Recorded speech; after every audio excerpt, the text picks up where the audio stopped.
私がビーガンになったきっかけは、2年前にオーストラリアにワーキングホリデーで1年間行ってたんですけど、その時にイタリア人のビーガンに会って初めてビーガンっていう言葉を知ったんですね。でそれでビーガンって何なんだろうって調べたら、すごいショッキングな映像がたくさん出てきて、その後ちょっとショックでしばらくお肉を食べれなくなって、でその後またそのイタリア人のビーガンと話していくうちにどっかに残ってて、それでイタリア人の方に会って、ビーガンっていう生き方があるんだなっていうのを知って、それでなったかな、もうその流れでこれはいいかもしれないと思って、で試していろいろ、最初はやっぱり周りの人から何それって言われたりとか、お肉食べないと死んじゃうよって言われたりとか、すごいいろんなね、あれ私なんかおかしいのかなって思ってちょっとやめたりとかしたこともあったんだけど、でもやっぱり続けてみると、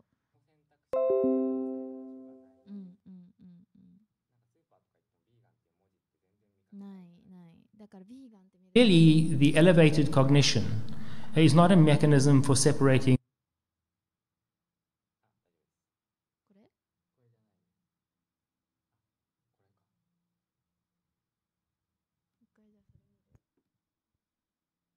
all humans from all non-human animals.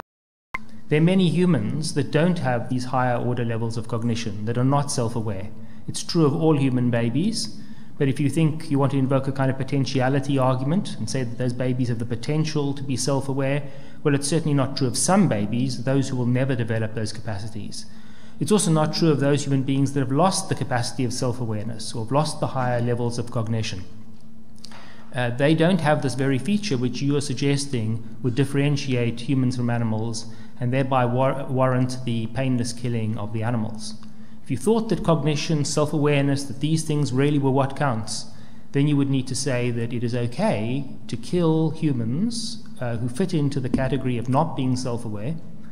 as long as you did it painlessly after having reared them painlessly. I don't think that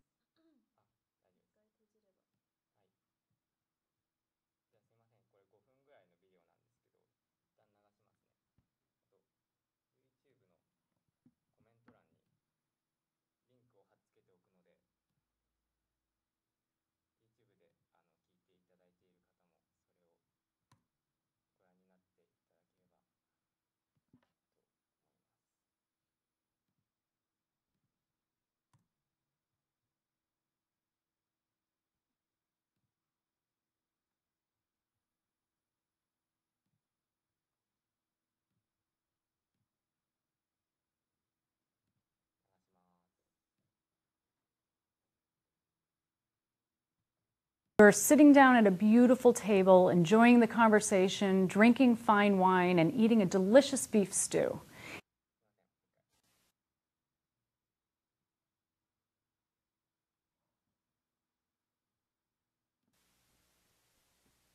Imagine you're a guest at a fancy dinner party. You're sitting down at a beautiful table, enjoying the conversation, drinking fine wine, and eating a delicious beef stew. In fact, the stew is so delicious that you ask the host for her recipe. And she says, flattered, well, the secret is in the meat. You use 3 pounds of well-marinated golden retriever. Now stop for a minute and think about your reaction to that. Dog? In America, we don't eat dogs. Dogs aren't for eating. So chances are your experience radically changed after hearing that line. Chances are what was once food to you, you now see as a dead animal. Chances are what was once delicious just moments ago has become disgusting. Nothing about the meat itself actually changed. The texture is the same, the flavor is the same, the smell is the same, but your experience has dramatically altered. So what's going on here? Your reaction is an example of carnism. Carnism is the invisible belief system that conditions us to eat some animals, but not others. Carnism is why we typically don't envision the animal when we sit down, for instance, to a plate of beef, chicken, or pork. It's also why we can't help but envision the animal when, for instance, we're served golden retriever, swan, or guinea pig. Carnism is the reason that we're typically disgusted by the idea of, out of tens of thousands of animal species, eating all but a tiny handful of them. And it's also the reason we don't stop to think about why this is the case.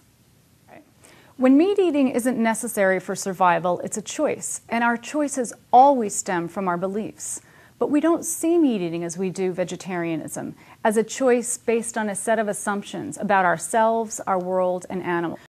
Rather, we see it as a given, as the natural thing to do, as just the way things are. We eat animals without thinking about what we're doing and why, because the belief system that underlies this behavior is invisible. This invisible belief system is what I call carnism. Why is it psychic numbing necessary to continue eating animals? I experienced a profound paradigm shift, a shift of consciousness. What I had once seen as food, I now saw as a dead animal. While I had never questioned my food choices, I now came to become conscious of the decisions about what I ate. I wanted to understand what had happened to me and to other vegetarians to cause such a profound shift of consciousness.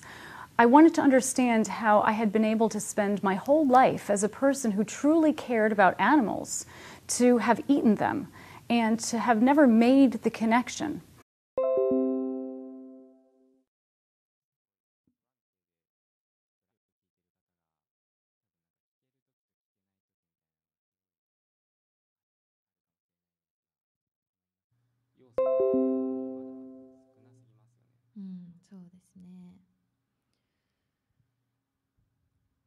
そうですね。YouTube とかもないからね。あっちはすっごいいっぱいビーガンの YouTuber とかいっぱいねいるから、ちょっと検索すれば何でも知れるけれど、こっちはね本当に数えるほどしかいないから広げていかないといけないなという。あ、今のビデオを見た感想とか聞いてみたい。何か感想ある方とかこういうの見たことあるのかな、皆さんは。すごい純粋に気になるね。え検索しないと出てこないし、はい、感想ある方聞いてみたい。はい。そう、逆にね、確かにその肉食主義ってそうですよね。みんなしてることだから主義でもないもんね。確かに。って言っていいですか？私も初めて知ってそうそう、私も本当にだからね、2年前までは焼肉とか大好きだったわけだから、そっか、主義って言ったら主義なんだなって。でも生まれた時からそうやって育てられてるから、それをね疑うこともしないし、当たり前のことだと思ってみんなやってるから、それについて考えることもないしね。でもだからこそやっぱり自分でそれ気づいて、あれなんかおかしいかなって思った時に、あ、そっかって、こう豚とかって生き物とか命に対する考え方がすごい変わったか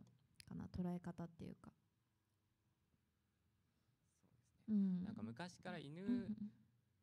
こう生き物とか命に対する考え方がすごい豚は食べる変わったかな、捉え方っていうか。っていうことってなんかちょっと考えたらおかしいかなって昔から思うと思うんですけど、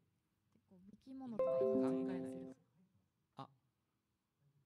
考え方がすごい豚は食べる変わった。あちくんは、あちはくんは何ですか？いや、それがなんか難しいんですよね。なんかもともとなんだっけ、いや、それが子供の時からその難しいんですよね。子供の時はまあどっちかっていうと、もともとビーガンになる前だから肉食をしてる人の考えっていうか、なんだっけ、なんかいや、命を重視みたいなで、まあ、数として捉えてたんですよ、命を。ただの例えば動物にはその神経があって痛みとか苦しみを感じるっていうところまで思考がいかなくて、命をなんか植物をいただいていることも、なんか動物をいただいていることも、あんまり違いがないって結構多くの人が思ってると思うんですけど、痛みとか苦しみを感じる、そういう感じだったんですけど、なんかネットでそうでもなんか最初は例えば鶏と牛、あんまり違いが牛肉と鶏肉を食べるときに思ってると思うんですけど、鶏肉の方がそういう感じだったんですけど、圧倒的になんかネットでお肉の量が少ないわけですよ。でもなんか最初はなんかたくさんの命、鶏といただいてるっていうところから考え始めて、でインターネットで肉を食べることっていうのは同時に植物をそのまま食べるよりも何倍も多く消費してるっていうことを知ってから、なんとなくこうベジタリアンっていいなって思い始めて、でそうですね、それからですよ。だからでもなんか最初はもうちょっと一人暮らしとか始めて自分でお肉買うようになるじゃないですか。ところから考え始めて、そういう時になんかちょっと罪悪感、インターネットでそれで気になって、なんか動物倫理の本とかを読み始め、そのまま食べるよりも何倍もっていう感じですね。なんかもうっていうことをしたから、これだっていうきっかけすごいね。逆にすごい冷静にビーガンになったんだね。私はもう屠殺の映像を見て号泣して、なんか動物倫理の本とかもう無理って読み始め、もう感情だけ、動物がかわいそうっていうその本当に単純な理由で出しているんですけど、なんかそういうのすごいやっぱ大切だなって思います。やっぱり広めていかないと、そもそもビーガンっていう選択肢がないととてもなりにくいっていうか、でなんか結構すごいなって思います。いいことだ。まあアンチコメント来るけどね。アンチコメントでもなんかミカさんの動画でアンチって結構、なんでって思うんですけど、やっぱりでもみんなが食べてる中で食べるのは良くないっていうと、みんなを加害者にしてしまってるから、やっぱりそういうつもりで言っているわけではないんだけれども、みんなはやっぱりね責められてると思ってしまうから、やっぱりそこで怒りたくなる。くださいよ。みんな心が痛むんじゃないかなっていう、本当に言いたいのはそれだけであって、他に言うことはないんだけれども、一生懸命こう頭良さそうに頑張って喋ってるだけで勉強しなくちゃいけないなと日々思っております。でも戦わない戦いみたいな、戦わない戦い言ってますよね。はい、戦わないことが戦いだと、思ってます。どうやってよくビーガンのイメージを伝えるか。そうですね。だからやっぱりその攻撃されることに対して私自身もそんなこと想像してなかったから、私はいいことをしているって思っていたから、それに対して批判されるっていうことが最初は受け入れられなかったけれども、でもやっぱりそこで戦ってしまったら本来の目的を見失ってしまうから、そう彼らと戦うために始めたわけではないし、私はまず私のメッセージを受け取れるオープンな状態でいる方からまず聞いてもらえばいいのかなって思ってるから、そうじゃない生活に余裕がない、新しいライフスタイルを始められない方に向けて無理やり話しても意味がないから、今変えられる興味を持てる余裕のある人に向けて話すことが私の目的であって、その戦ってくる人に戦い返すことは無意味だから、そこはもうスルーとか感情的にならないそれが私がね、動画の中で言ったんですけど、戦わない戦いという意味かなっていう。喧嘩でなんか言い争ったりして勝ってもビーガンにならないですからね。だから言い争ってもいいんだけれども、あんまりクールじゃないかなっていう。感情的になりすぎるのはあんま良くないですね。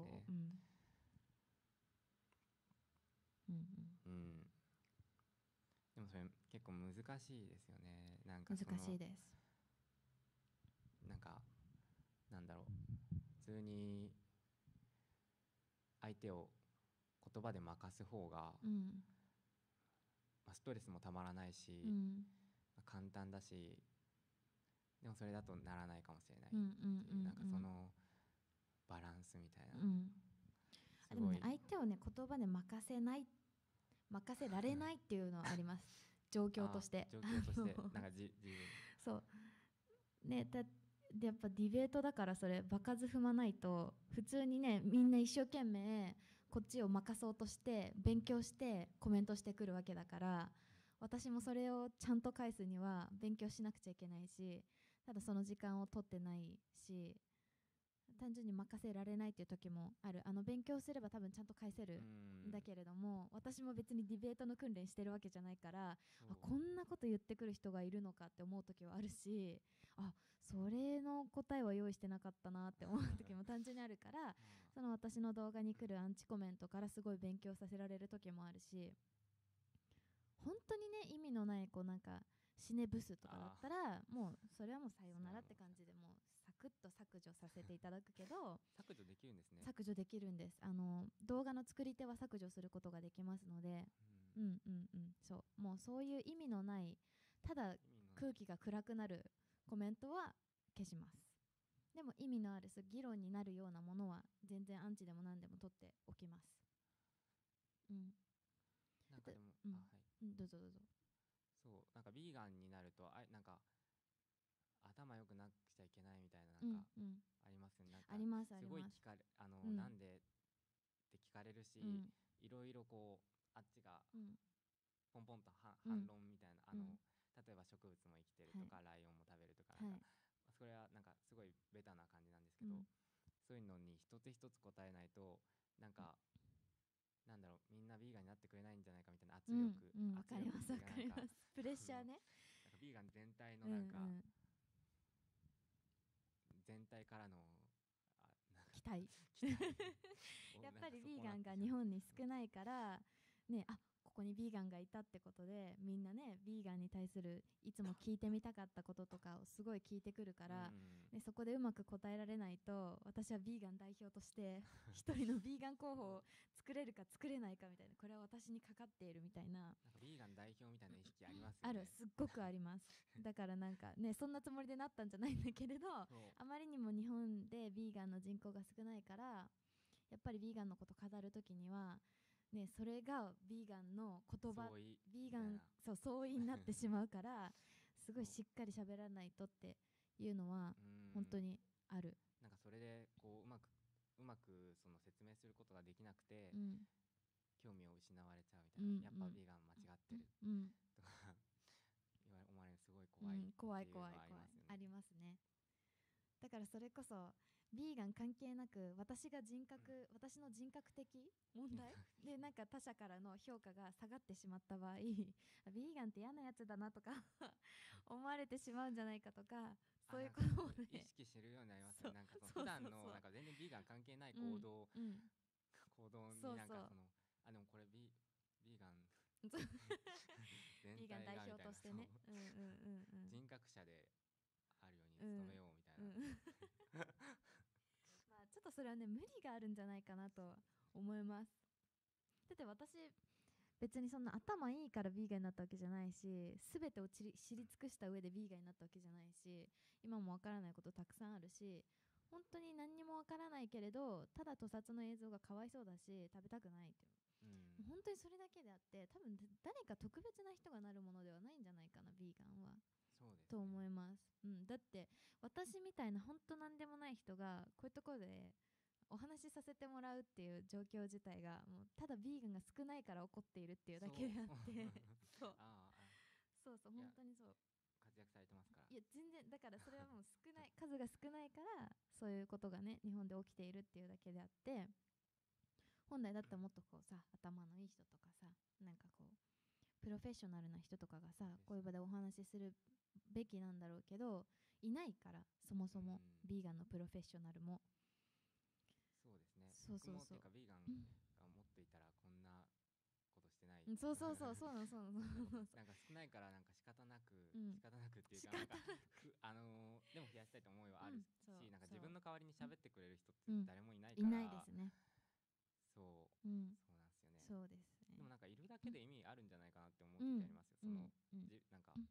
別になんか説明しなくても、うんそのビーガンっていう存在がいるうん近くにっうんていうだけでまあ結構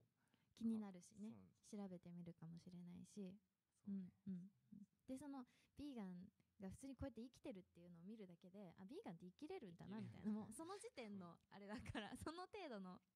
認知度だし、ビーガン死んじゃうんじゃないかみたいな、本当に本気で親に心配されたし、私も最初は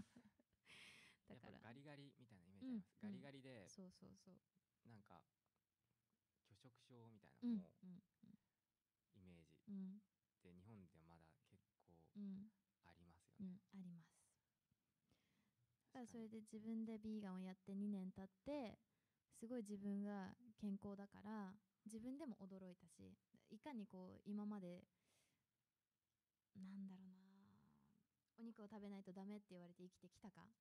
それを疑うこともせずに生きてきたかっていうのはちょっと思ったかな。自分で選んでこうやってやっても全然健康的だし、お肉食べずに野菜と穀物と果物だけで生きていてもこんなに健康的だってことを知る機会もなかったんだなっていうのは思いましたね、2年経って。そうですね。なんかまあカナダの栄養士会とかアメリカの栄養士会からもなんか、まあ普通にビーガンで栄養的に問題ないよっていう情報は提示されてるんですけど、なんかやっぱイメージね、ありますよね。だからやっぱ増えると生きてる生きてるっていうことが分かって、生きてるということが分かって、元気に生きているということが分かっていいのではと興味を思います。持ってもらえると嬉しいですね。ね、テレビなんかでは絶対にビーガンいいよなんて言わないし、お肉がね発がん性物質ありますよとか絶対言わないし、やっぱり乳製品はね、女性の病気、乳がんだとか、いろんなね体調不良を起こしますよ絶対言わないねえ。これはどこまで言っていいのかわからないけど、こういうなんだろう、公の場っていうかね、なんかメディアはね言わないから。例えば、僕は寿命が数年別に短くなってもビーガンであるべきだとは思ってるんですけど、なんかそれが何年かってなると難しいです。なんかそのどこまでみたいな。寿命が短くなっても、寿命が例えばこれからその論文とかが発表されて、なんか肉を食べる方が健康にいいってなった時に、なんかでもそれでも僕はビーガンであるべきだとは思うんですけれども、でもそれが例えば何年かってなるとちょっと難しいなとは思う。でもそもそも問題ないって発表されてますから、あまり関係のない話題ではあるんです。そうだからお肉を食べた方が寿命が長くなるとしても、あちはくんはビーガンであるべきだと思うっていうことだよね。そうですね。その理由は何ですか？そうですね。やっぱ動物の命もなんか人間と同じように不可侵なものっていうか、じゃあもう動物倫理とかそっちの観点から言って、そうですね。あんまり人間と動物のその配慮の問題ってなんかあんまり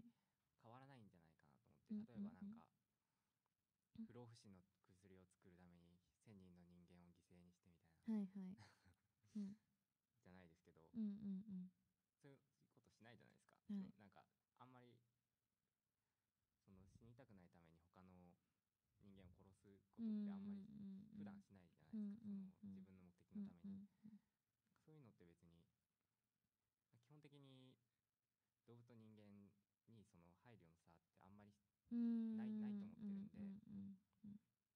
だから同じことかなって思って、例えばなんかそうですね。例えば家族の犬と知らない人、なんかどちらか助けなきゃいけない、どちらかしか助けられないってなった時に必ずしもそその知らない人を選ぶ必要ってない、うんそれが別になんかその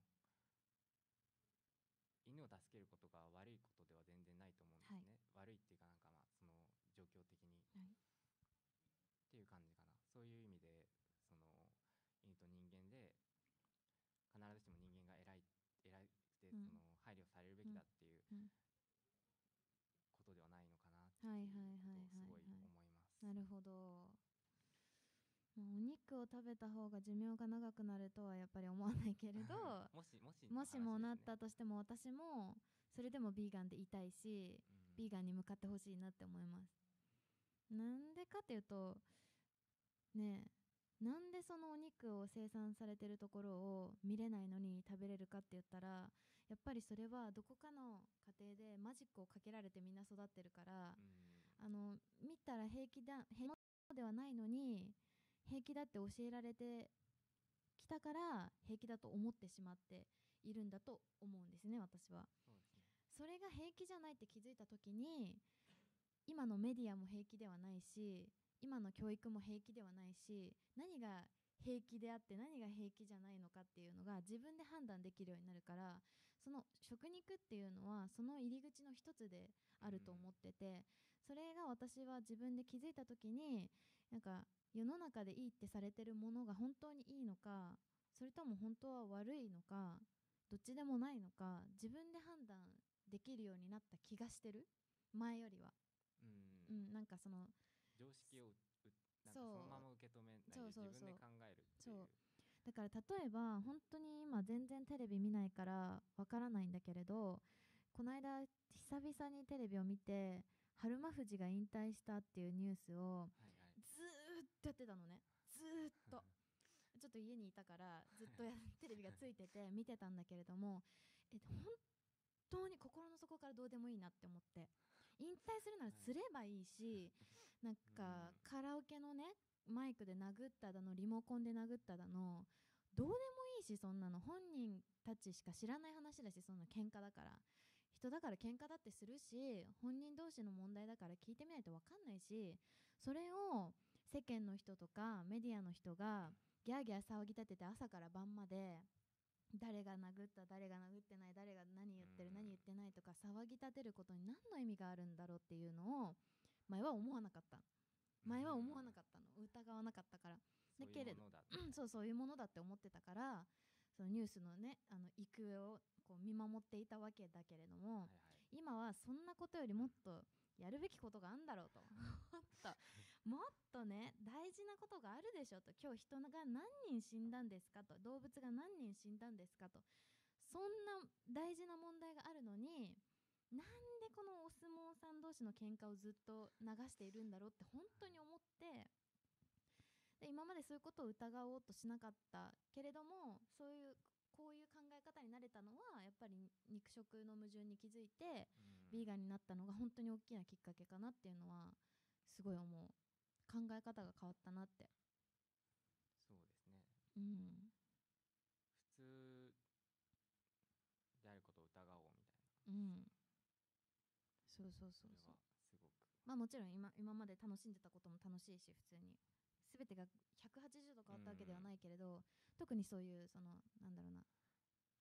世間体じゃないけど常識、一般常識っていうのが、一般常識ってなんだって思って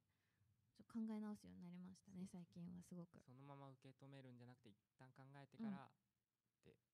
その入り口がビーガンであったという、そうです。それはそんな感じ、わかります。1時間経ちまし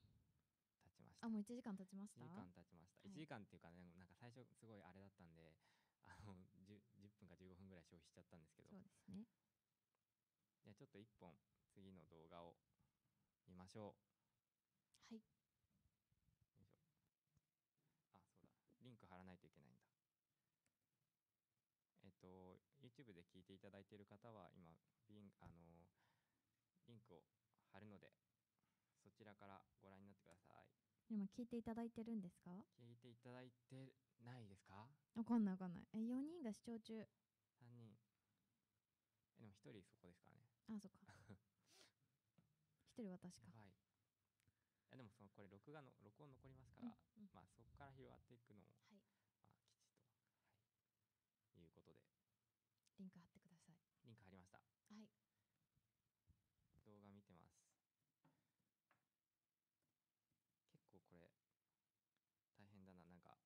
動画見終わったら動画見終わりましたみたいな。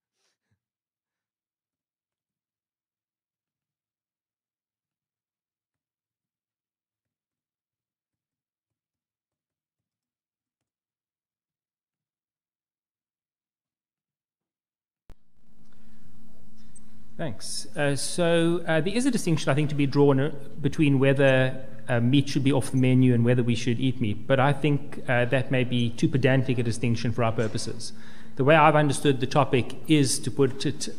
is just kind of interesting way of putting the question about whether we should be eating meat. So I've understood the question in that way. You might draw the distinction, but I don't think we need to draw that particular distinction in this case.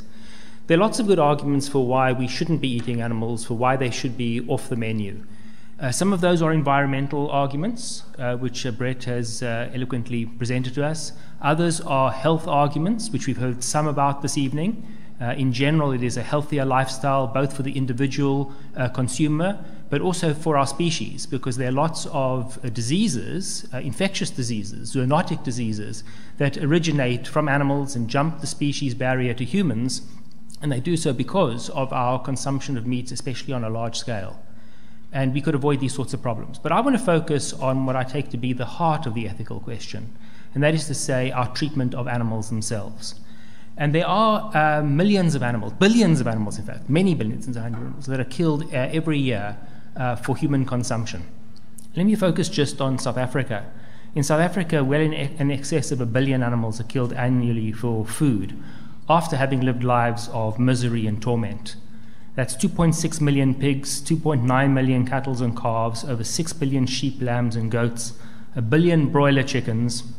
and about 480 million fish. They don't count the individual fish, of course, but we can calculate it from tonnage and then the average size of fish. So large numbers of animals are killed. Excepting the fish,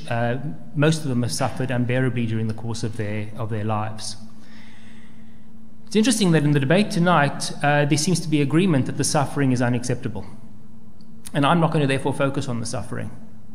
Let's just take that as a given, that it is unacceptable. We're not in debate about that. Of course, there's some practical implications of that. If you think the suffering is unacceptable, then there are immediate changes you have to make to your diet. You can't say, I'm opposed to suffering. I don't believe we should be eating animals that have suffered, and yet continue about your ordinary shopping and eating habits. If you're serious about this, if this is an argument that you're seriously committed to, then you need to recognize, if I'm going to eat meat, I've got to source it from these very rare outlets that Brett was speaking about. So there are practical implications here. You can't hide the generalized activity of eating meat behind this caveat that there may be some circumstances in which you think it is permissible. Now, clearly we're treating animals in ways in which we would never treat human beings. So let's set the suffering issue aside and let's look at just the killing of animals. Let's assume they could be reared painlessly, and let's assume that they could be killed painlessly as well. I don't think that's actually possible on the scale that currently predominates, but let's assume that you could eat much less meat and eat it from animals that have been sourced in this way. Would that be acceptable? Well, let me ask you this. Would it be acceptable to eat humans that had been reared humanely and then slaughtered humanely? And I don't think that anybody here in this room would seriously say that that would be acceptable. And so the question is, what is the difference between a non-human animal and a human animal that can justify this differential treatment? One characteristic that somebody might suggest is that humans have high-level cognition than animals do. This is the very argument that Jacques Rousseau was referring to. Humans are self-aware in the way in which many animals are not. This argument, though, is an unfortunate one because clearly the elevated cognition is not a mechanism for separating all humans from all non-human animals. There are many humans that don't have these higher order levels of cognition, that are not self-aware. It's true of all human babies, but if you think you want to invoke a kind of potentiality argument and say that those babies have the potential to be self-aware, well, it's certainly not true of some babies, those who will never develop those capacities. It's also not true of those human beings that have lost the capacity of self-awareness or have lost the higher levels of cognition. They don't have this very feature which you are suggesting would differentiate humans from animals and thereby warrant the painless killing of the animals. If you thought that cognition, self-awareness, that these things really were what counts, then you would need to say that it is okay to kill humans who fit into the category of not being self-aware, as long as you did it painlessly after having reared them painlessly. I don't think there are very many people who are willing to accept that implication, and those who say they're willing to accept that implication are probably hiding behind the cover of it being legally prohibited and therefore in practice not being committed to testing this declaration that they make. So why should we not kill sentient beings, beings that are capable of feeling, of experiencing, whether they be humans or non-human animals? Well, Jacques Rousseau has introduced the idea that because they're not self-aware, perhaps it is okay to kill these beings. And I can't give you a knockdown argument, a definitive argument to say that killing these beings is wrong. I can't even give you a knockdown definitive argument that killing one of you or killing me would be wrong. There's an interesting philosophical argument, an ancient philosophical argument, which says that death is never a harm. Dying in certain ways may be harmful, but ending somebody's life, somebody dying, even painlessly, is not harmful. There's an interesting argument for that conclusion. I'm not going to elaborate on that now. The point is that we can't be sure that that argument works. There's lots of ongoing philosophical debate about an argument of that kind, and we're certainly not going to err on the side of being cavalier and taking lives in the hope that this argument is true. When we've got a kind of contested philosophical issue of this kind, you want to err on the side of caution, I think. And the side of caution here is to say, well, maybe it's not a harm for me to kill you painlessly in your sleep, but I could be wrong about that. And if I could be wrong about that and I've killed you, I may have done something very, very serious to you, so I ought to desist really from killing you. And I would say something similar about an animal that's not self-aware and a human that's not self-aware. Perhaps we do no harm to them by killing them painlessly. But there's no knockdown argument for that, and we should err on the side of caution, particularly since we can err on the side of caution, particularly since we can meet all our dietary needs. We can live perfectly healthy lives without consuming the flesh of animals, whether they be human animals or non-human animals. So I don't think that if we focus just on the death question, we've got a compelling argument here for permitting even restricted consumption of animal flesh. There may be those very rare occasions where you, let's say, grow the meat in a petri dish, some sort of futuristic picture, but then similarly growing the human flesh in a petri dish might also be acceptable from a moral point of view, might be. There are other arguments we can investigate there, but that's science fiction for now. Certainly we don't have meat of that kind on a large scale, so we can set those kinds of concerns aside. Perhaps there may be an argument to be made about eating roadkill, an animal that's been killed accidentally. But then again, similar arguments might apply to eating humans that have been killed accidentally. Those raise a separate set of ethical questions, ones that I'm not going to engage this evening. But to kill an animal in order to satisfy your nutritional desires, not your nutritional needs, that seems to me to be completely unacceptable. Now, there are lots of fallacious arguments that have been presented to us tonight. Let me know when that 9 minutes is up and I'll speak till then, because there are many more than we have time for. Yes, we do live in a democracy, and in democracy you do have freedom of speech granted to you, and you also have freedom of choice, but within constraints. So my freedom to choose does not include the choice to kill you. If I want to kill you, a democratic society is justified in stopping my doing that, even if I protest that I'm doing it painlessly to you. Might bring a great amount of pleasure to me, but I'm still not allowed to do it. So democracy has its limitations. We've also had some false dichotomies presented to us. So we've been told, for example, that the choice is between eating meat that comes from factory farms or eating meat that comes from sustainable sources. That's what we call a false dichotomy. It's not the only choice that we have. We have a third option, and the third option is to desist from animal consumption entirely. One final point, since my time is nearly up. I've not made the claim that the lives of those beings that are not self-aware have the same value as the lives of beings that are self-aware. It's entirely possible that self-aware beings have more value than those that are not self-aware. But that doesn't mean to say that those that are not self-aware have no value. And when we're speaking about just desires, you want to satisfy a desire to eat flesh, then you don't have a good reason for overriding the value that that animal life has. It has all the value that that animal sees in it. That life is all that animal has, and it cares a great deal about it, even if not as much as you do about your life. Thank you.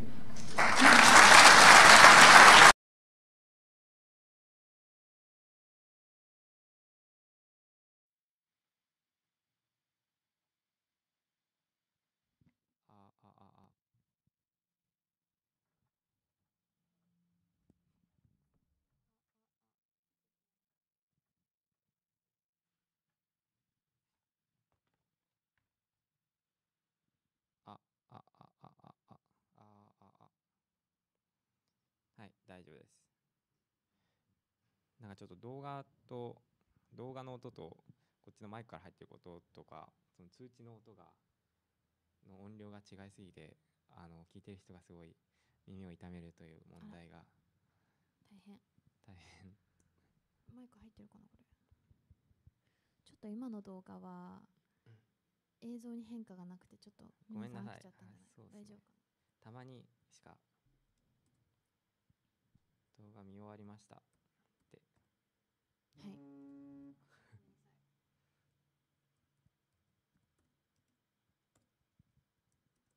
今の動画の概要を説明してもらってもいいですか？私ちょっと途中で飽きちゃった。ひどい。だから、まあ、間違ってるよってことかな。お肉食べちゃダメだよってことかな。割れちゃったかも、音が。そう、なんか人間と、まあ要するに人間と動物でなんかそのどこで違いがあるかっていうことですよ。例えばその知能で分けてしまったら赤ん坊とか障害を持たれた方はどうするんですかっていう話ですか？そうですそうです。なるほどね。例えば人間の中でもその知能で例えば扱いに差をつけるならば、その人間の中でも、まあ、知能高い人から低い人までいるわけじゃないですか。それで扱いは差はつけないけど、でも動物になるとなんかそれを持ち出すのはなんかもうちょっといろんなこと話してたかもしれないんですけど、大丈夫。まあ簡単に後で見ます。でなんか、すぐ消えちゃうんだ。そう毎回そのビーガンに対する反論みたいなのが来るたびに思うんですけど、なんかそれ宇宙人に言われたら納得できるのかなって思うんですよ。例えばどんな反論が来ますか？例えば植物だって生きてるじゃん。野生の動物はお肉食べるから人間も食べていい、とか感謝して食べるからいい、でなんかっていうこれ、まあ、そもそも前提としてなんか人間より人間が偉いっていう前提から始まってる質問なんですけど、じゃあその根拠は、まあ、ビーガニズムはそれを否定する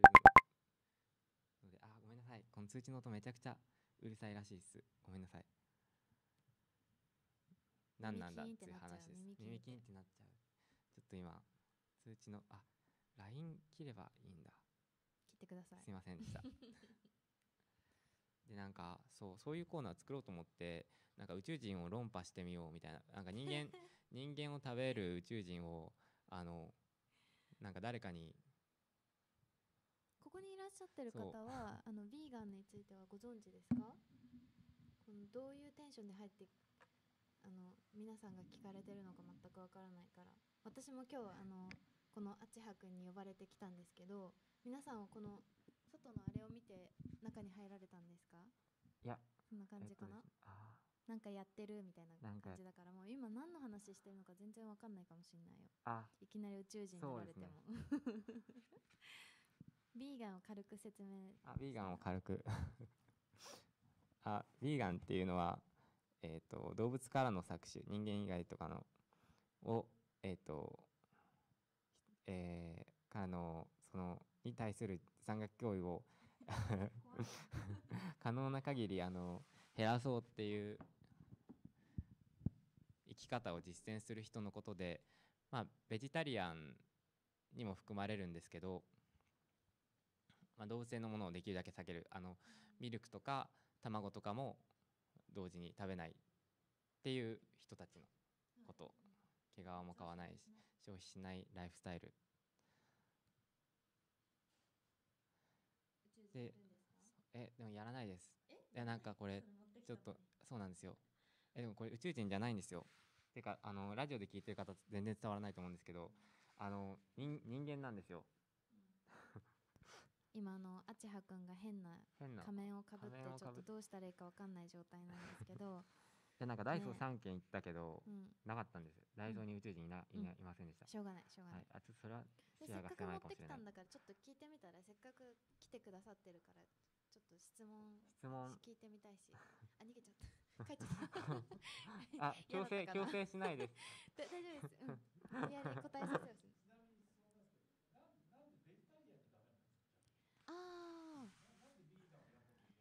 ね、いい質問ですね、ありがとうございます。質問をいただいたんですけど、はい、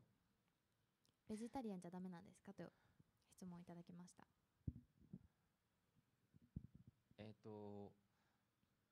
そうですね。簡単じゃない？うん。普通に牛乳とかすごく生産方法が残酷で、彼らも妊娠する年月10ヶ月ぐらい妊娠して、まあ、子供を産むわけなんですけども、まあ、当然お乳を出すためには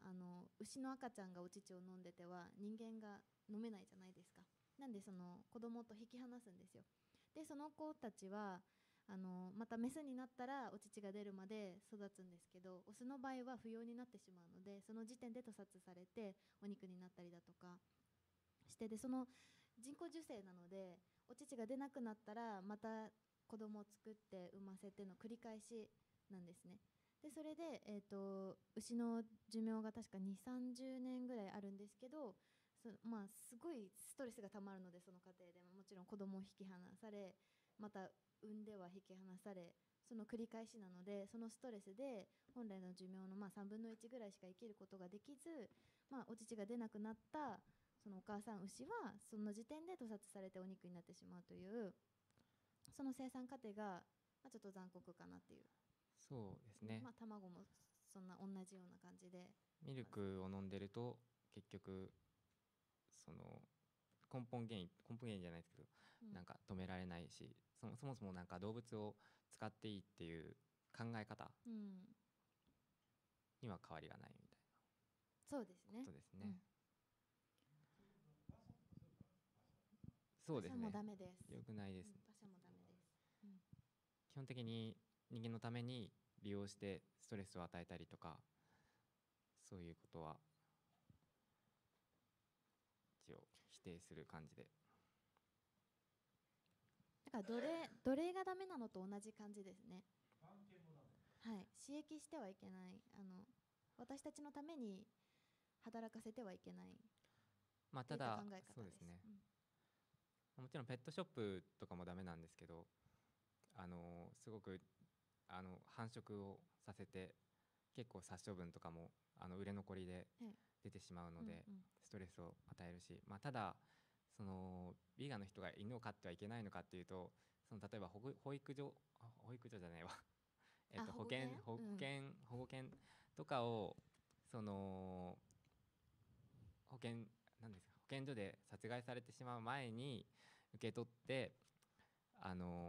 育てるっていうことはむしろ推奨されるべきだと思います。まあ、結構あるよね、犬飼ってるじゃんみたいな反応、あるね。あります。あります。なんかそれでなんか前ちょっとメディアに出てたアニマルライツセンターの方とかもなんかそういうコメント、そういう批判っていうか、なんかそういうのが結構ネット上に、あったんですけど、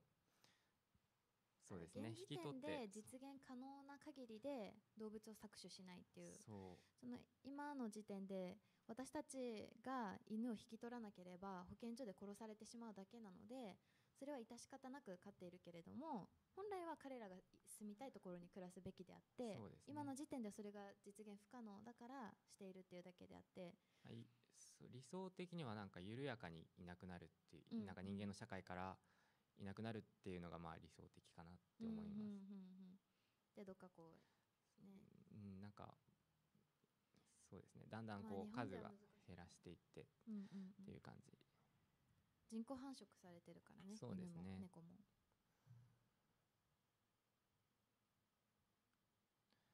ペットショップとか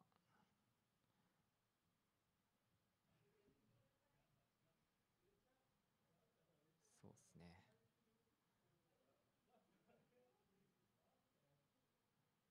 この宇宙人コーナーやめますね。やめるの？まあちょっと困っちゃうか。じゃあ宇宙人としてお一方だけちょっと試してみたら、せっかく持ってきたんだから。もしなんか嫌な顔されたらやめたらいいんじゃない？宇宙人人間を食べようとしている宇宙人にどうやって説得しますかっていう話なんですけど、ね、私もこれを昨日電話でそういうことをやりたいんですけどって言われた時はね、無理か。どうしようかなって思ったんだけど、まあせっかく買ってきたんだからやったら、いや100均なんで、はい。やってみる、せっかく持ってきたんだ。誰かなんかこう食べないためにだから人間を食べたいんです食けど、べようとしなくちゃ一回わーってこれマイク持ってけないんですよ。いいよ、私が実況しとく。実況してください。実況します。実況しとく。で一回それ切っといて。今食べようと今襲おうとしてます。すごい襲おうとして、怖い怖い怖い。すごい選んでる結構俊敏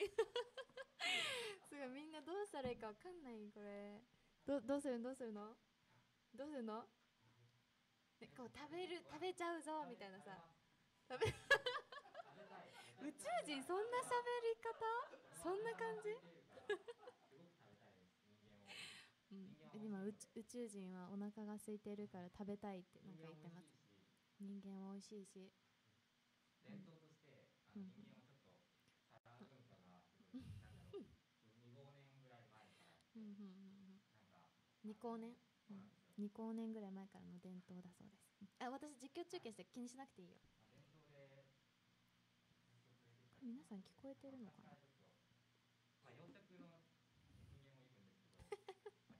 養殖の人間もね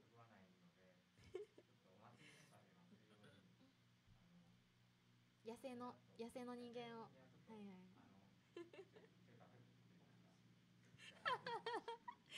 収穫、はい、収穫し、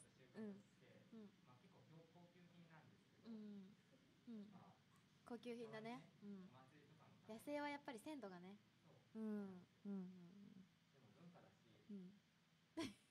私に喋んないでよすごい美味しくてやっぱやめられない。人間食べないとなんかすごいちょっと生活が不便になるし、栄養的には問題ないんだけど、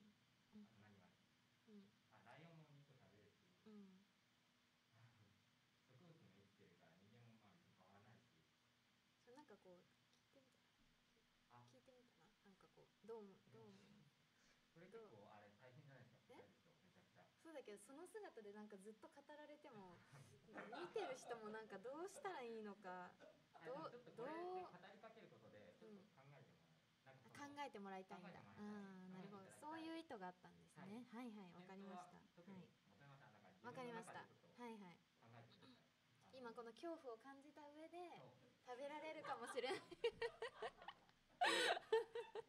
食べられるかもしれないという恐怖の中で皆さんが何を感じますかっていう、そういうコーナーなんですね。そういうコーナー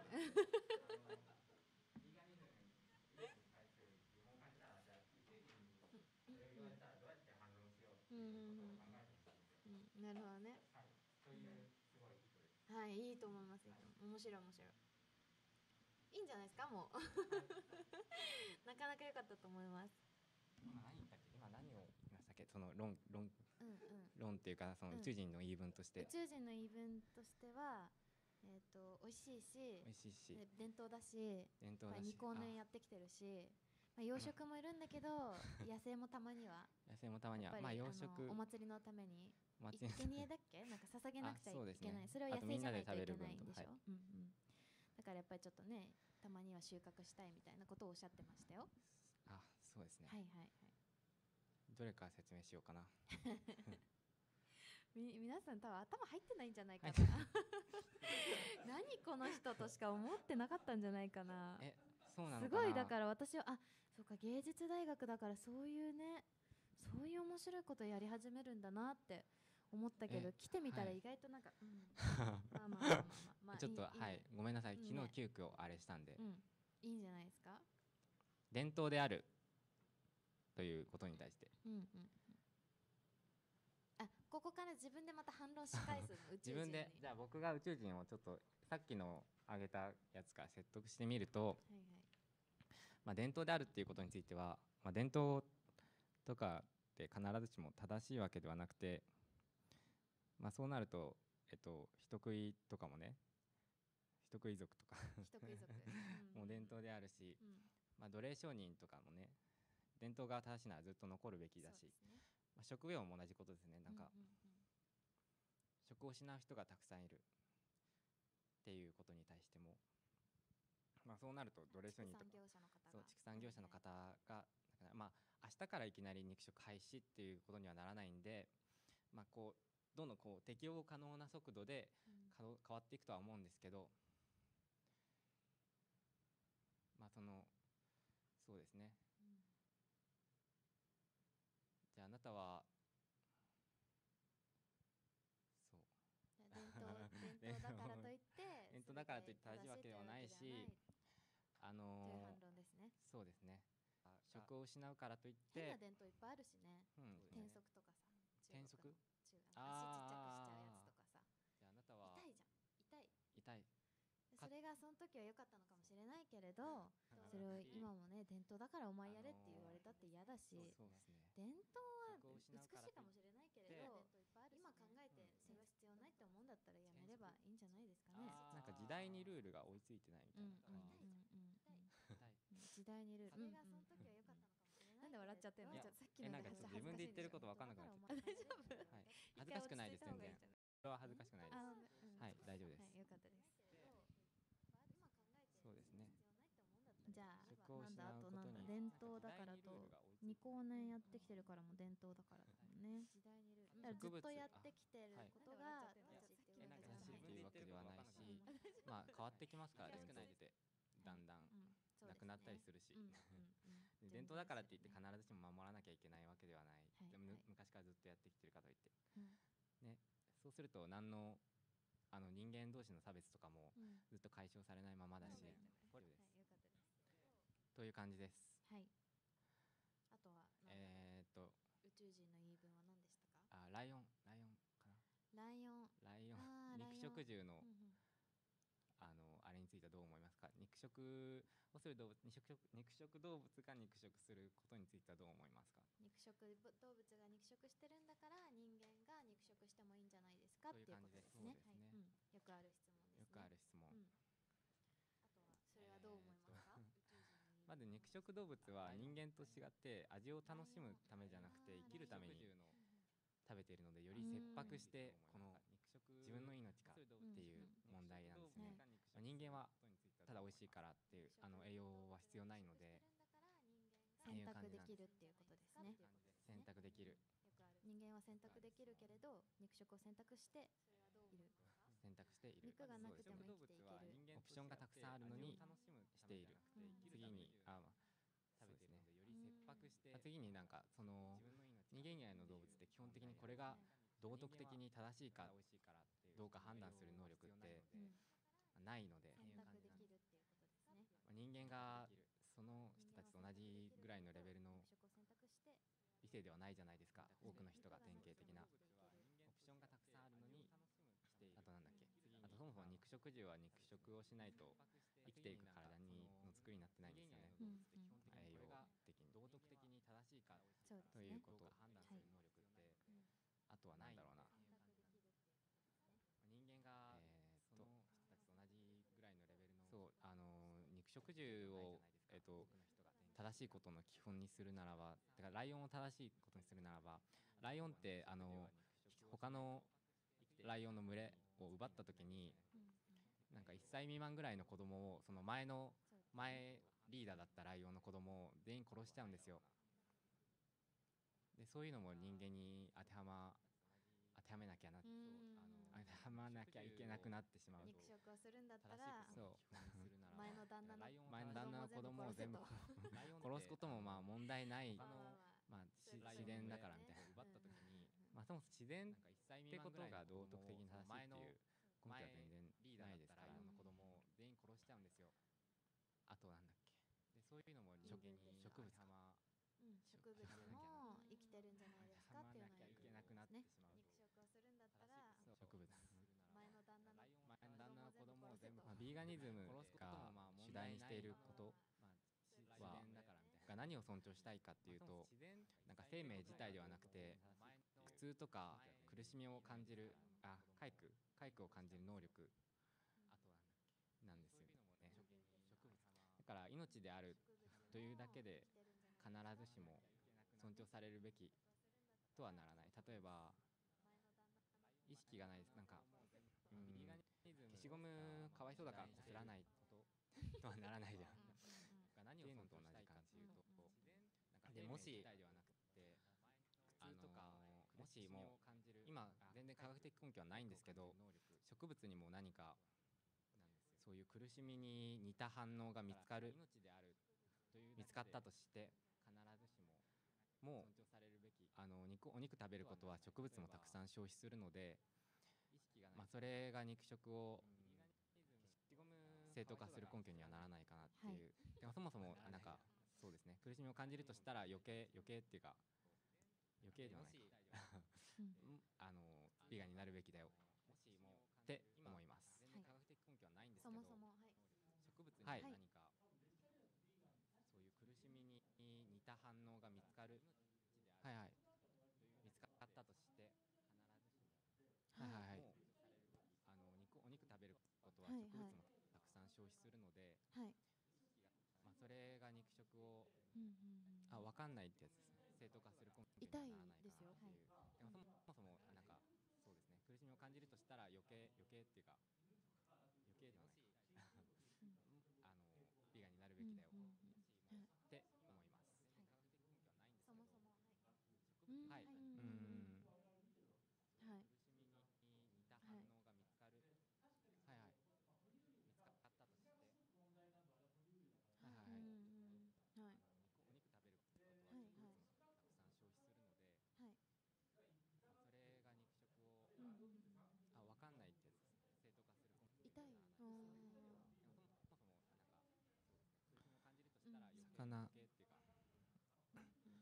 魚についての話が出ました。脳みそあるよね。あります。魚についてはもう最近の研究ではもうほぼ確実に痛みを感じるっていうことが証明されていて、結構みんな残酷でないと思ってる人、魚についての池作りとか海外で批判を受けたりするじゃないですか。あります。だから魚についてはもう最近の研究ではほぼ確実に痛みを感じるっていうことが、まあなんか形的に遠いので確かに共感しにくいっていう部分はあると思います。みんな残酷でないと思ってる人っていう魚についての池作りとか例えば批判を受けたりするじゃないですか。あります。だから魚については最近の研究ではほぼ確実に痛みを感じるっていうことが、まあなんか形的に遠いので確かに共感しにくいっていう部分はあると思います。自然に切れた時自然に切っていやでもそれの過程でいろいろ苦しみが発生して、例えば捕まえて受けたりするじゃないですか。産んでみたいなね。だからタコも痛覚あります。その線引きがもうやっぱり植物と動物でもまあなんか形的に遠いので確かに共感しにくいっていう昆虫とかについてはそんなに強い意識がないかもしれない。私も本当にいやでもそれの過程でいろいろ苦しみが発生して、例えば捕まえて受けたりするじゃないですか。産んでみたいな。理解とかもタコも痛覚あります。その制度もやっぱビーガンになっていく過程で動物に対する形的に遠いので確かに変わるから理解できないからってやっていいこととやって良くないことがあるっていうのは、そんなに強い魚も食べないし私も食べないし、でもそれの過程でいろいろ魚は結構苦痛を感じるっていうのが明らかになってるんですけど、虫はまだちょっと分かんない。そういう感じるっていう論文もちょっとあるんですけど、まあないだろう方向が結構盛んなんですけど、まあそれはなんかなんだろうね、地球温暖化がないかもしれないからないかもしれないからなんか何も対策しなくていいみたいな、いやでもあるかもしれないじゃん感じるっていうのがだからなんですけど、まあ一応虫はまだちょっと一応そういう感じるっていう論文もちょっとあるんですけど、食事から魚とか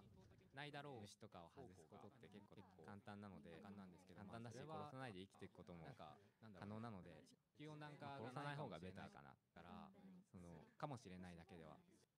ないかもしれないからなんか何も対策しなくていいとか、いやでもあるかもしれないじゃん感じるっていうのがだからまあ一応すごいまだちょっとそういう人によって意見が割れる、まあ別にちょっとあるんですけど、牡蠣もなんか魚結構神経がまだないだろうしとかなので、そんなに簡単なのでなんですけど、簡単だし殺さないで生きていくそこまで配慮するべき可能なので、地球温暖化殺さない方が理由がベターかな、あんまりないっていう人も結構かもしれないですね。ではないかもしれない貝貝についてでもなんか貝でもあるかもしれないじゃん感じるかな。牡蠣だから貝どうでしたっけど、まあ一応すごい私はまだちょっとそういうちょっっと人によって意見が別にちょっとあるんですけど、私は絶対食べないんですけど、栄養的な感じで栄養的な簡単なので海のもの簡単だし殺さないで生きていくここまで配慮する可能なので、地球温暖化殺さない方が理由がベターかな、あんまりないっていう人も結構かもしれないですね。痛みでやってるわけでは私もないんですけど、貝について無理があるっていうのはその辺ですかね。でもあるかもしれない。はいはい。感じるかな。牡蠣だから貝どうですか。意識痛みでが判断してるかどうか。私はまだそういうちょっと感じるっていう貝は別にちょっとあるんですけど、私は絶対食べないんですけど、栄養的な感じででも痛いかもしれないっていうレベルとか、例えばなんか人体実験をするにしても麻酔ありの人間となんかいやそうみたいなそうみたいな殺され方無理があるスプラッター殺され方をするか、なんか安楽死かどっちが残虐かって考えたら、人間同士の間でもそうみたいに殺されたくないじゃないですかみたいな、その人間同士でも痛みとその残虐でやるかどうかっていうのは痛いかもしれないっていうのは言えます。例えば言えると思います。人体実験をするにしても麻酔ありの人間となんかそうみたいなそうみたいな殺され方質問されて思ったけど、無理があるただその貝とか殺され方をするか、目もないしなんか安楽死かどっちが残虐かって考えたら、見えない、人間同士の間でも見えないそう苦しんでる様子だとか感情とかが読み取れないから、すごく私の中からやっぱり一番遠いところにいて、痛みとその残虐でやるかどうかっていうのは道徳的に判断するのも言えると思います。人体実験をするにしても麻酔ありの人間とすっごい簡単だけど絶対ダメ見てわかります。そうみたいなでもそうみたいな確かにわからないし、証明されたらすごく多くの人が納得して書いてくれるんだけど、目もないしなんか安楽死かどっちが残虐かって考えたら、見えない人間同士の間でも見えない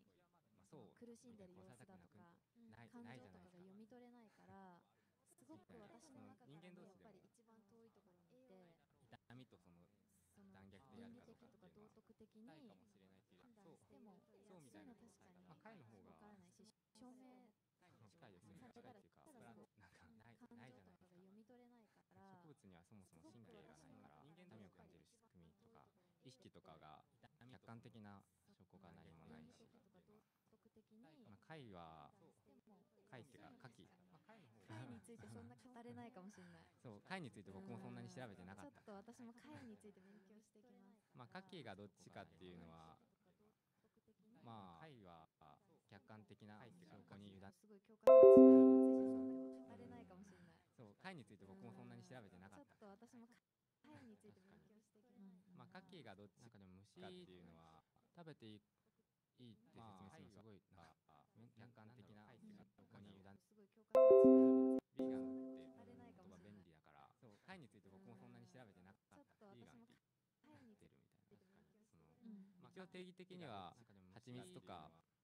食べていい虫を食べることもビーガンの定義ではないから、そういうものを使ってるものをビーガン料理って出すことはできないんですけど、ビーガンって言葉便利、個人的にそんなタイについて僕もそんなに調べてそこまでの重要性はないかな。比較してっていうなんですね。一応定義的には蜂蜜とか食べていい虫を食べることもビーガンの定義ではないから、そういうさっき先生がおっしゃっていた料理って出す倫理的生命倫理の問題っていうのは、例えばどういうことですかね。痛み以外、個人的にそんな快感を感じる能力以外、そこまでの重要性はないかな。比較してってなんですね。一応定義的には生態系への影響を恐れる。食べていい虫を食べることもビーガンの定義ではないから、そういうさっき先生がおっしゃっていた料理って出す倫理的生命倫理の問題っていうのは、例えばどういうことですかね。痛み以外、個人的にそんな快感を感じる能力以外、そこまでの重要性はないから。比較してってなんですね。一応定義的には生態系への影響を恐れる。食べていい虫を食べることもビーガンの定義ではないから、そういうさっき先生がおっしゃっていた料理って出す魚を生命倫理の問題っていうのは、例えば人間が自然界の数を調節することで、数を保っているっていうことをという意見を受けました。今例えば人間が自然界の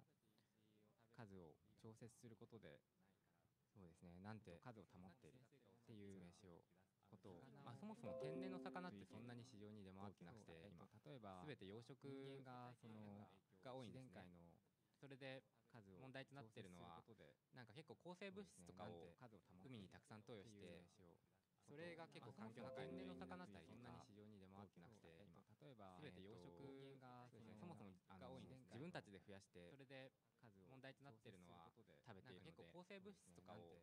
海に養殖の中だけでそれが結構するならば、天然の魚ってそんなに市場に出回ってあまり生態系にも影響がないし、そもそもなんだろう、自分たちで増やして、それで生態系の乱れも抗生物質とかを乱れ養殖の中だけが原因となっているところも多いですよね。だからそういう環境あまり生態系にも直接植物を食べる植物ならば動物を食べる食べないとか以前に環境とかそういうことにも配慮するべきだとは思うし、ただ人間が原因となっているところも多いです。なんだろうな、そういう環境あまり生態系にも直接植物を食べる絶対的に動物を食べる食べないとか以前に環境とかそういう経営を守るべきだとは思うし、ただ人間が原因となっているところも多いです。なんだろうな、そういう考え方自体があまり生態系おこがましい直接植物を食べると思い絶ます。対的に動物を食べる食べ例えばないと人か間が以前に反対とか間引きする守るにべきだとは数を思うし、増やしたり減らしたりすることによって生態系を保っているっていう考え方自体が自然にさせてあげればいい。例えば人間がそもそも間引き勝手にバランスすると思うんですよ。それで増えたり絶滅したりっていうのは今まで起こってきたことであって、いう考え方問題は自然その考え方かな。それをすることにそれをする時のそもそも質問された方はピーター・シンガーを勝手読んでいらっにバランスすしゃるのかとると思います。思うんですよ。それででもこれ今見たからどう増えたり絶滅したりっていうのは今まで起こってきたことであって、そうですね。いう考え方問題はなんか結局どういう構造をとってどうやって苦しみがそれをすることに増えるかっていうそれをすることではあるし、そもそも例えば苦しみがピーター・シンガーを読んでいらっしゃるのかと思います。思うんですよ。それでなくなる形で増えたり絶滅したりっていうのは今まで起こ何かが絶滅するったことであって緩やかにっていうのを悪いことだとは全然思わなくて、なんか結局どういう構造をとってどうやってなんか例えば人間が増えるかによる環境破壊でなんかたくさんことではあるし、苦しみの中で死んでしまうのは悪いことだと例えば苦しみがピーター・シンガーを読んでいらっしゃるのかと思います。人間がコントロールしようとするによる環境破壊考え方がでなんかたくさん結構ちょっと厚かましいということでいいん苦じゃないしみの中で死んでしまうのは悪い。漁獲量って年々すごく減っているんですよ。環境破壊ってなんかたくさん結構ちょっと厚かましいということでいいん苦しじゃないみの中で死んでしまうのは悪い。漁獲量って年々って結構人間が取りすぎてしまったっていう面とか結構あって、まあ多分苦しみの中で死んでしまうのは悪い。漁獲量って年々って結構人間が取りすぎてしまったっていう面とか、まあ、全体的なあって、まあ多分苦しみの中でその減っているし、乱獲によってまああんまり守って全体的なあっている方が優位だとは思わないですね。その取ることによって苦しみを減らしてるっていう乱獲によって考え方、あんまり守って全体的なちょっと難しいかな。でもなんか方が優位なんかあんまり調べてないんでちょっとあんまり確実なことは言えないですけど、乱獲によって考え方あんまり守って全体的なはいはいでもなんか方があそうですね、あんまり調べてないんでちょっとあんまり確実なことは言えないですけど、乱獲によって考え方そうですね。そうですよね。はいはいでもなんか方があんまり調べてないんでちょっとあんまり確実なことは言えないですけど、乱獲によって考え方そうですよね。はいはいでもなんか方があんまり調べてないんでちょっとあんまり確実なことは言えないですけど、そうですよね。はいはいあんまり調べてないんでちょっとあんまり確実なことは言えないですけど、うん。うん。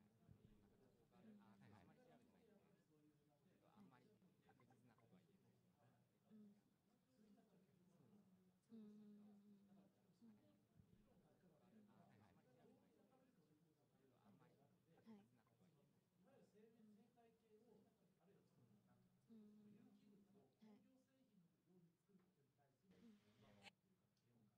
それもあります。それもあります。今宇宙人はお腹が空いてるから食べたいってなんか言ってます。人間は美味しいでもし。個人的に遺伝子組み換え全然賛成ですけど、なんか結構遺伝子組み換えうん。うん。うん。に遺こうね伝子組み換えってすごい悪いイメージがあると思う2んです光年けど、ぐらい前からの伝統だそうです。なんか私実況中継して気にしなくていい。として出回ってるものっていうのは問題ないっていう皆さん聞こえてるのか論な。文の方が多いっていうか、まあ、優位性があったりとか、そもそも利害関係養殖の人間もね。が植物にない状態で何の話野生の人間を。組み換えはいはい。いいんじゃないかな。工場はい収穫、はい収穫。うん。そうですね。うん。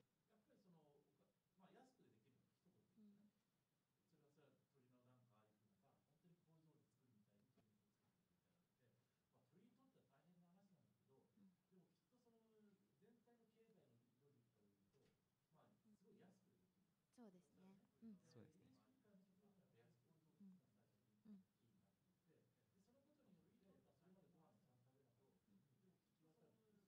はい。はい。そうですね。うん。そうですね。はい。はい。はい。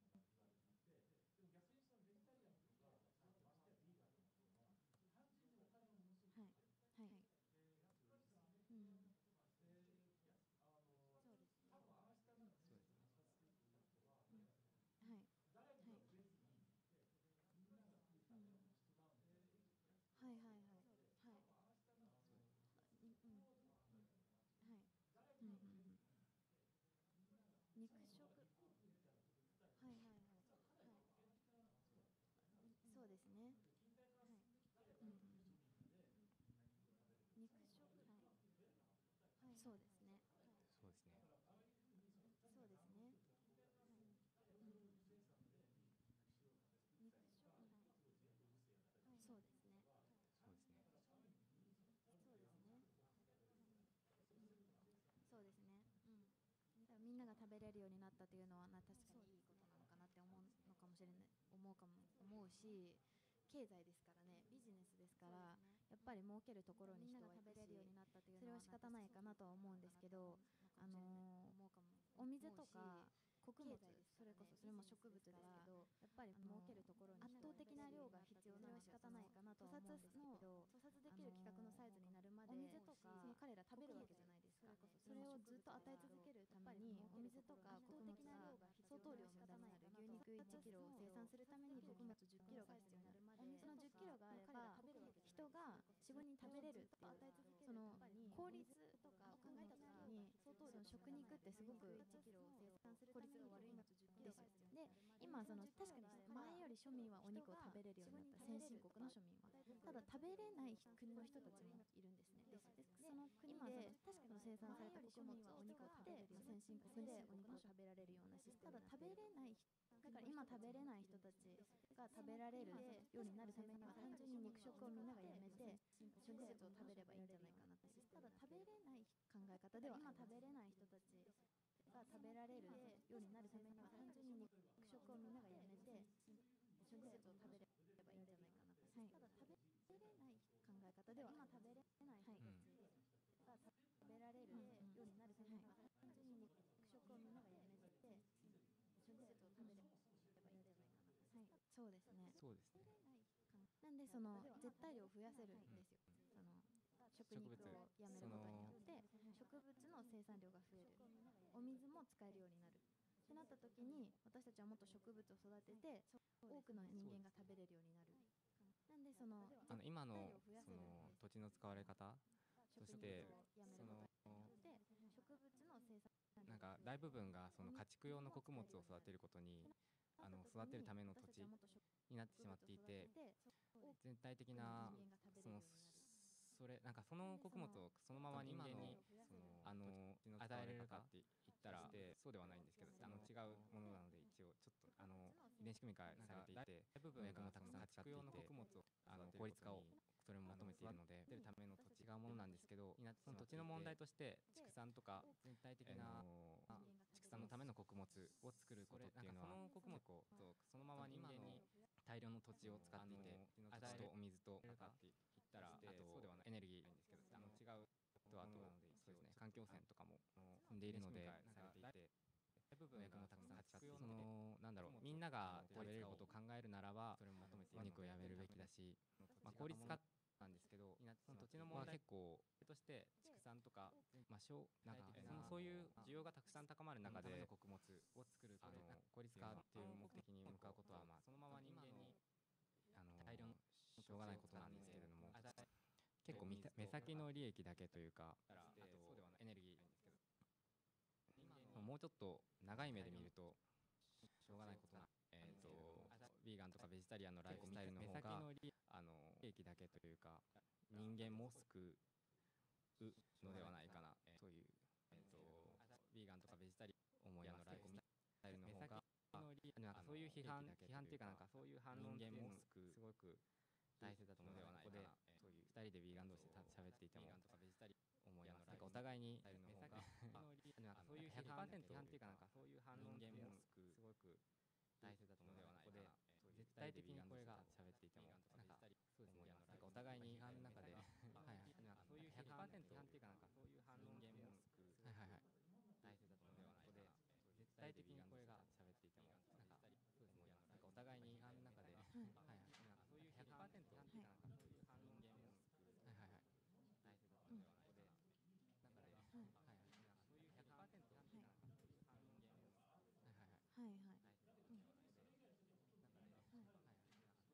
そうですね。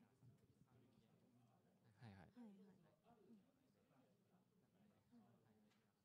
そうですね。はいはい。そうですね。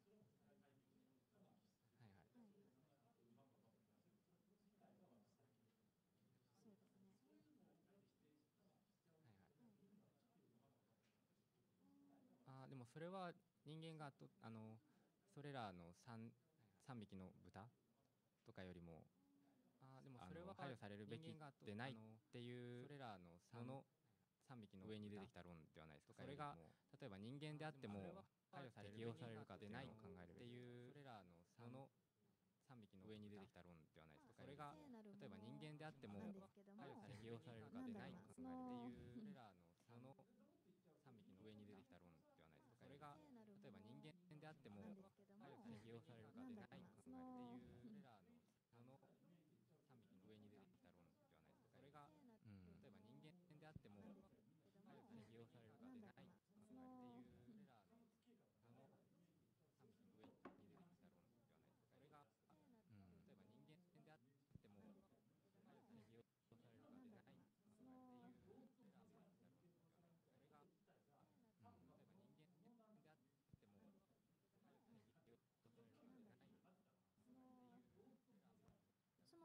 それが実現できる状態になったから考えようっていう発想です。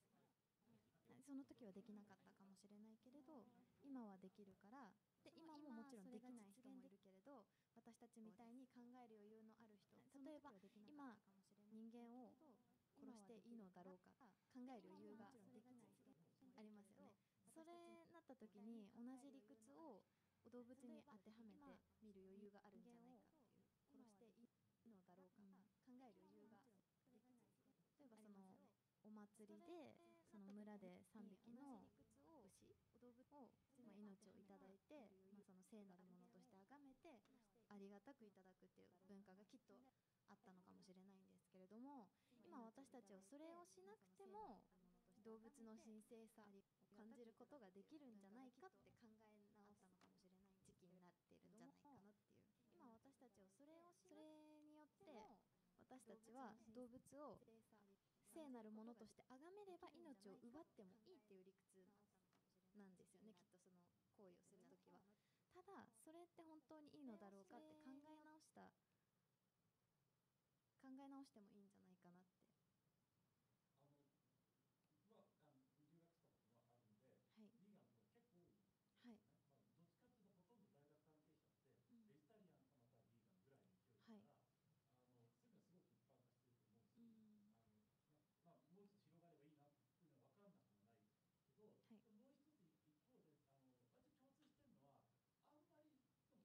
れないけどみたいなことを分けたりすることあるけど、そこでなんかわざわざ議論したことがない。でもちろん日本はそういうのないからした方がいいみたいな議論は分からなくもないんだけども、はい、例えばじゃあそれが本当にユニバーサルに、ユニバーサル世界津々浦々通じる議論かどうかはちょっとかなり謎だと思っていて、先進国って豊かだからね、はい、やりましょうみたいな話はとても分かる。だから、はい、今だったら代替で植物で全部いきましょうみたいな。はい、でもやっぱり現実的に考えると、多分世界のほとんどの多分8割から9割は、その肉なり魚なりがないと、ていうかそもそも食物がないんですよ、基本的に。はい、だからそもそもお金がなくて貧しくてっていうか、要するに食べれないわけですから、はい、その肉だろうが魚だろうが植物だろうが言ってる状況じゃないわけですよ、はい、みたいな問題はやっぱあんまりなんか一緒にしてよくないと思ってる。そうですね、まず変われる私たちから変わろうということであるんですけど、だからその議論はすごいよくわかるんですけど、はいはい、あんまりそれどんどん広げちゃって人類がみたいに言うのはちょっと一足飛びに行き過ぎてる気がする。私たちが余裕があるから今ここから変わることによって人類全体も変わるんじゃないかなっていう議論であって、今全体に変われとか余裕がない人まで食の選択をしろと言っているわけではなくて、変わる余裕がある人からっていう考え方ですね。はいはいはい、もちろんです。はい、はい、いいですかね。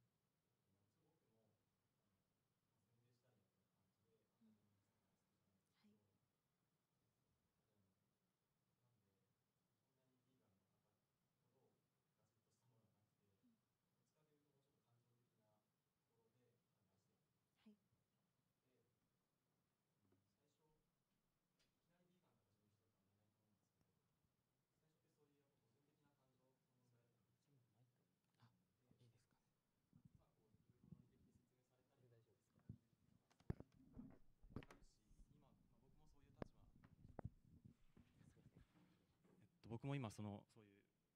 ベジタリアン的な方の立場なので、勉強になってすごい分かるなっていうことであるんですけど、